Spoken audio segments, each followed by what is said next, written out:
આપણા ભારત દેશમાં આયુર્વેદનું ખૂબ જ મોટું મહત્વ છે તે આપણે સૌ જાણીએ છીએ.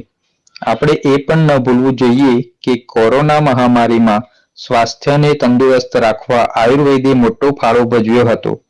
આયુષ મંત્રાલય દ્વારા સ્વસ્થ, સમૃદ્ધ અને વિકસિત ભારતના સંકલ્પને સાકાર કરવા માટે નેશનલ આયુષ મિશન હેઠળ આયુષ રથ શરૂ કરવામાં આવ્યો છે. સાબરકાંઠાના પોશીના, વિજયનગર અને ખેડબ્રહ્મા જેવા અંતરિયાળ વિસ્તારોમાં લોકોને પોતાના ઘર આંગણે આયુષની સેવાનો લાભ મળે તે હેતુથી આ આયુષ રથ શરૂ કરવામાં આવ્યો છે. હવે લોકોને ઘરે બેઠા વિનામૂલ્યે દવાઓનો લાભ મળશે. સરકારની આ કામગીરીથી અનેક ગામડાઓમાં વસતા લાખો લોકોને આ સેવાનો લાભ મળશે, જે કામગીરીને બિરદાવવા લાયક છે.